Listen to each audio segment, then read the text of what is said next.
Dios les bendiga, hermanos, bienvenidos a un servicio más, una enseñanza más de la palabra de Dios, hoy día martes, y el tema que tengo para hoy es verdaderos discípulos. Para entrar en el tema, quiero hablar de ese camino que hacemos para llegar a discípulos del Señor. Cuando llegamos a la iglesia, antes de llegar, pasamos situaciones muy complicadas, pasamos por enfermedades, pasamos por persecuciones del enemigo, pasamos por dudas, o estamos en esa búsqueda de la verdad. Estamos buscando algo que llene ese vacío que tiene el humano. Y quiero leer primeramente Lucas capítulo 9, versículos 10 y 11. Lucas capítulo 9, versículos 10 y 11.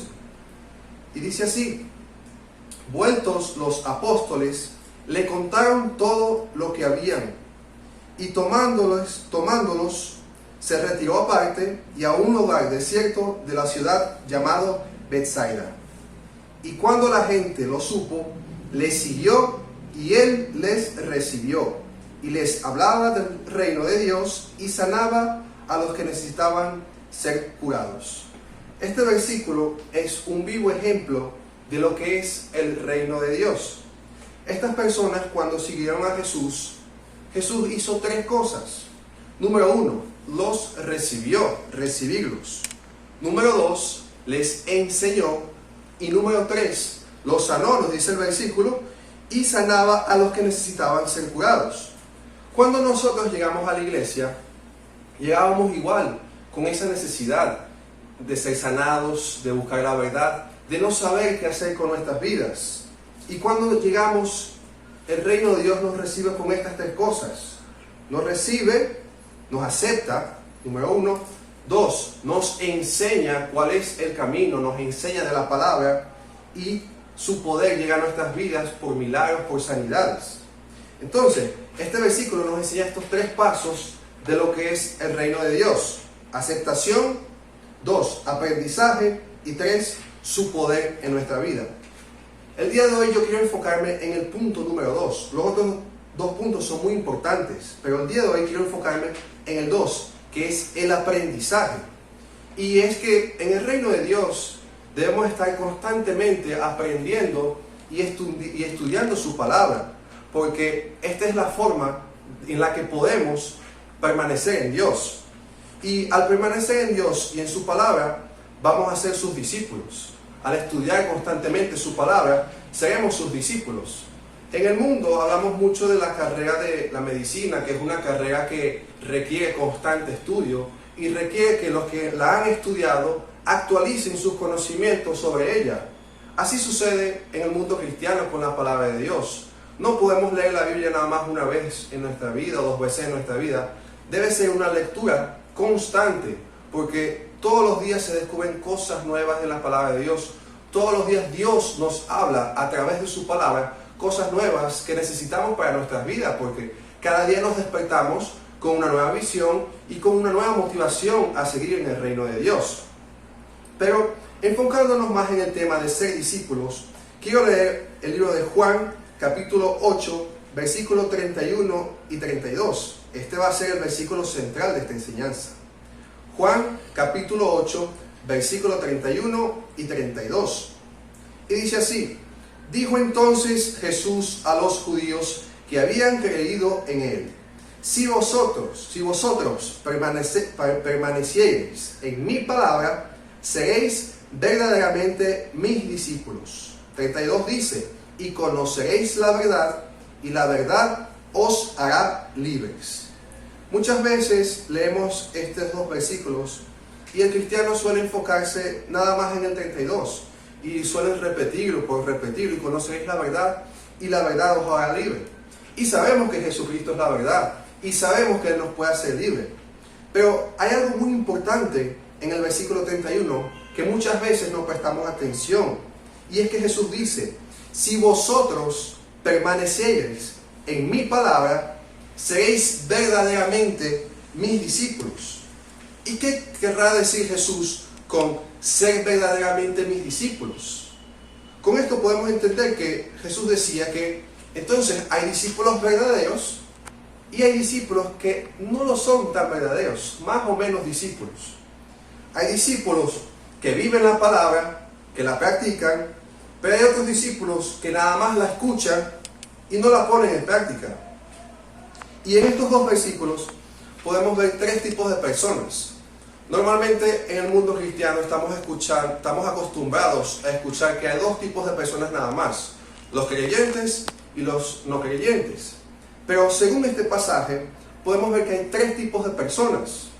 Número uno, los no creyentes, aquellos que no creen en la palabra de Dios o que dicen: no, yo no creo en nada, y que no quieren nada con el Señor ni con su palabra. Son personas que se resisten a buscar de Dios o a recibir al Señor en sus vidas. Después tenemos el segundo tipo, que son los verdaderos discípulos. Son aquellos discípulos que buscan de la palabra continuamente, que se llenan todos los días y que están siempre conectados con el Señor. Y por último tenemos aquellos que dijimos que no son verdaderos discípulos, los más o menos discípulos. Este tercer tipo de discípulos está en la iglesia, pero dudan de las palabras que tal vez del predicador, el pastor. Se enfocan en hablar mal de los hermanos, de los pastores. Cuando escuchan una palabra, dicen: no, esta palabra no es para mí, o ¿quién le dijo al pastor esto? ¿Quién está chismoseando de mi vida al pastor?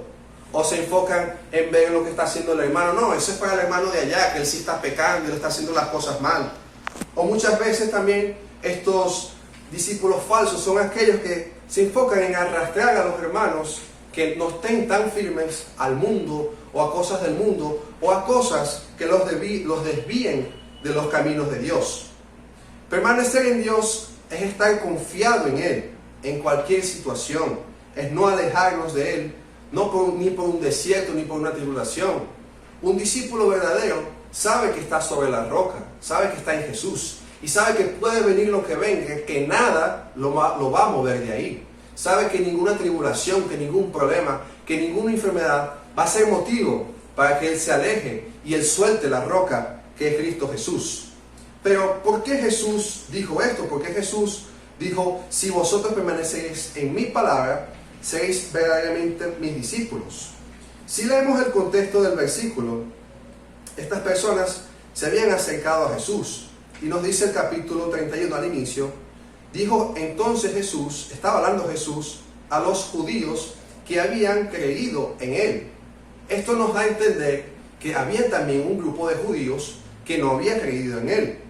Esta palabra es dirigida a aquellos que creen en Él, pero la palabra también tiene un mensaje para aquellos que tal vez lo siguieron, que lo escucharon y se fueron a sus caminos y se fueron al mundo.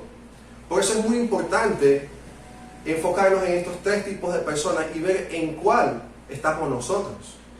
Esperemos que no estemos en los no creyentes. La mayoría de las personas que escuchan este mensaje conocen la palabra de Dios, pero ¿será que estamos en aquellos verdaderos discípulos que buscan de Dios? ¿Estamos en aquellas personas que leen la palabra continuamente? ¿O estamos en aquellos falsos discípulos que son tibios, que no saben en lo que están? Y usted se preguntará: ¿y cómo sé si yo soy un discípulo verdadero? ¿Cómo reconozco a un discípulo de Jesús, a alguien verdadero? Y se empieza por ver en su vida. Un discípulo de Jesús es alguien que ya al momento de hablar, de dar su respuesta, de su conducta, es alguien que te transmite ese carácter de Jesús. Es alguien que no se altera por cosas sencillas, o es alguien que tiene un carácter como el de Jesús. Es alguien que sabe responder, que sabe cuándo hablar y sabe cuándo callar. Es una persona que sabe darte un consejo y sabe cuándo es momento de dejar a la persona tranquila. Y si somos el tercer tipo de persona, debemos pedirle ayuda a Dios. Debemos pedirle ayuda a Dios a tener una fe real y no superficial. Porque muchas veces creemos que repetir las cosas por repetir es tener fe. Y muchas personas viven una vida del mundo y creen que por ir un domingo a la iglesia eso los va a salvar. O creen que por repetir versículos que se saben de memoria, simplemente eso los va a llevar a la salvación. Y esto no es ser un discípulo verdadero. Esto no es ser un cristiano genuino. No es ser un verdadero discípulo. Y cuando mencionamos el término cristiano, quiero leer Hechos 11:26, que nos muestra la primera vez que se llamó a los discípulos cristianos. Hechos 11:26 y nos dice: y se congregaron allí todo un año con la iglesia y enseñaron a mucha gente. Y a los discípulos se les llamó cristianos por primera vez en Antioquía. Aquí podemos ver que esta fue la primera vez que se le llamó cristianos a esos discípulos de Jesús. Y aquí yo quiero hacer una pregunta. Muchas veces hay personas que se llaman cristianos, pero ¿cómo nos vamos a llamar cristianos cuando no estamos practicando la palabra de Dios? ¿Cómo nos queremos llamar cristianos si no estamos siendo verdaderos discípulos de Jesús? ¿Cómo nos podemos llamar cristianos? Que es un placer llamarnos cristianos, porque al llamarnos cristianos nos estamos llamando seguidores de Jesús. ¿Cómo queremos llamarnos cristianos si no estamos practicando el perdón? Si estamos practicando el chisme, si estamos practicando robándole a las personas, si estamos hablando mal de las personas. Eso no es un cristiano verdadero. Y muchas veces debemos tener cuidado con lo que soltamos de nuestras bocas, porque muchas personas llamadas cristianas practican el pecado y ponen a los cristianos verdaderos al ojo del mundo en un mal punto de vista. Por eso los verdaderos discípulos deben cuidar su testimonio. Y el testimonio de un cristiano no es solo en la iglesia, no es solo cuando los otros hermanos nos están viendo y no, yo en la iglesia soy una persona tranquila, una persona de oración, siento la presencia de Dios. Ajá, pero y afuera, cuando salimos al mundo, ahí también somos cristianos y ahí debemos practicar el buen testimonio, debemos seguir cumpliendo esos mandamientos del Señor. Un cristiano no es solo cuando lo están viendo, sino cuando nadie lo ve. Un cristiano es aquel que cumple los mandamientos, lo ve al pastor, lo ve al hermano, lo ve al vecino, en todo momento. El testimonio es muy importante en la vida de un discípulo verdadero porque el testimonio está hablando por nosotros. Y si nos llamamos ser cristianos, si decimos que somos una representación de Jesucristo y del reino celestial aquí en la tierra, no podemos tener un mal testimonio, porque con nuestras acciones estamos diciendo lo que es nuestro Señor Jesucristo. Así que también quiero dar el significado de lo que es la palabra discípulo. ¿Qué es un discípulo según el diccionario? Dice el diccionario: un discípulo es una persona que recibe enseñanzas de un maestro o que sigue estudios. Nosotros somos discípulos de Jesús. ¿Quién es nuestro maestro? Nuestro maestro es el Señor, nuestro Señor Jesucristo. Y Él es quien nos enseña cada día y nos da su palabra cada día y estudiamos su palabra cada día. Así que ser un discípulo verdadero, ser un cristiano verdadero, es nacer de nuevo. Es dejar atrás si tal vez estuvimos haciendo las cosas mal, si estuvimos fallando. Es dejar atrás todo eso. Cada día es una nueva oportunidad para decir: está bien si pequé, está bien si fallé, pero el día de hoy tomo la decisión de ser un verdadero cristiano, de ser un discípulo del Señor y enfocarme en hacer las cosas bien, arrepentirse de aquello que podamos haber hecho mal y enfocarnos en la obra del Señor. Entonces, queremos ser verdaderos discípulos, pues vivamos la palabra del Señor, practiquemos la palabra del Señor y ahí seremos verdaderamente libres. Así que mi exhortación es: pidámosle a Dios que no queremos ser creyentes apagados, no queremos ser creyentes tibios, personas que van a la iglesia solo por costumbre, personas que ven el servicio cuando les da chance o lo suben en YouTube y ni le prestan atención. Pidámosle a Dios que queremos ser cristianos verdaderos, que queremos ser verdaderos discípulos que viven y caminan en su gloria. Espero que este mensaje haya llenado tu vida y que sea de edificación y de reflexión para cada uno de nosotros. Que el Señor les bendiga.